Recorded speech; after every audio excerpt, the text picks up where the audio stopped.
சமணர்கள் மிகவும் வஞ்சனையுடையவர்கள், அங்கு செல்ல முடியாது என்று சொல்லுகின்ற பொழுது அதற்கு ஞானசம்பந்த பெருமான் அருளுவார்.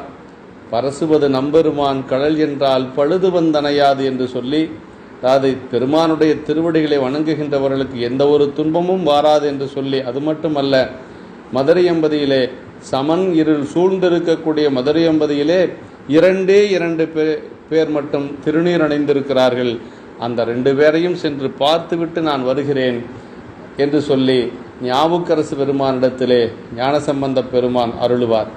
எல்லையில்லா நீரு போற்றும் இருவரையும் சென்று காணும் கருத்துடையேன், அங்கு தீங்கு புரி அமணர் செயல் அழிவித்து சைவம் பாரித்தன்றி வேறு ஒன்றும் செய்யேன், ஆனை உமதே என்று சொல்லி ஞானசம்பந்த பெருமான் நாவுக்கரசு பெருமானிடத்திலே ஆணை பெற்று சொல்லுகிறார் என்று சொல்லி சேக்கிழார் பெருமான் நமக்கு பதிவு செய்து காட்டுகிறார். அந்த